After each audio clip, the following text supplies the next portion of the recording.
ये तस्वीर दिल्ली की है। जी हाँ, वही दिल्ली जो देश की राजधानी है, जहां के मुख्यमंत्री अपने आप को कट्टर ईमानदार बताते हैं और उनके मुताबिक सबसे शिक्षित प्रदेश भी दिल्ली है, जहां के विधायक और नेता सबसे योग्य और कर्मठ हैं। लेकिन इस तस्वीर को देखने के बाद आप यही कहेंगे कि सबसे जाहिल और गंवार दिल्ली के नेता हैं, जो सिर्फ वोट के लिए जनता का इस्तेमाल करते हैं और बाद में कुर्सी के लिए मारपीट करते हैं। दरअसल मामला यह है कि दिल्ली में मेयर का चुनाव होने वाला था। आम आदमी पार्टी दावा कर रही थी कि मेयर उनका ही बनेगा, जबकि बीजेपी का साफ कहना है कि मेयर उनका बनेगा।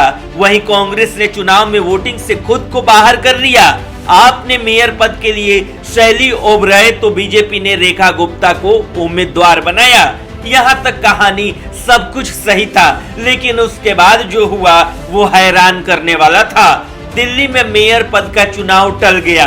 आम आदमी पार्टी और बीजेपी के पार्षदों के बीच जमकर हंगामे के बाद सदन पूरे दिन के लिए स्थगित कर दिया गया।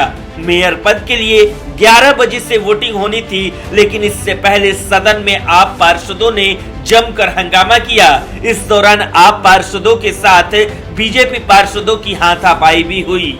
दोनों पार्टियों के पार्षदों में जमकर धक्का मुक्की हुई। यहाँ तक कि सदन में कुर्सियां भी चली, कुछ पार्षद टेबल पर भी चढ़ गए। आप पार्षद मनोनीत सदस्यों को पहले शपथ दिलाने का विरोध कर रहे थे।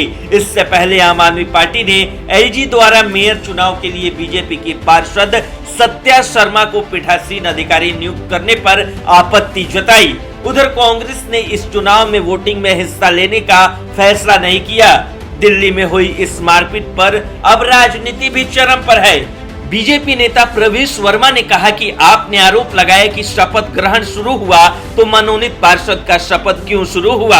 ये पीठासीन अधिकारी का अधिकार है कि वे किससे पहले शपथ दिलाते हैं। मैं उनसे पूछना चाहता हूं कि 14 एमएलए जो नॉमिनेट होते हैं उसमें सिर्फ एक बीजेपी का है, हम इसमें भी बदलाव कर सकते हैं। जबकि एमसीडी में मेयर चुनाव को लेकर हुए बवाल पर डिप्टी सीएम मनीष सिसोदिया ने बीजेपी पर हमला बोला।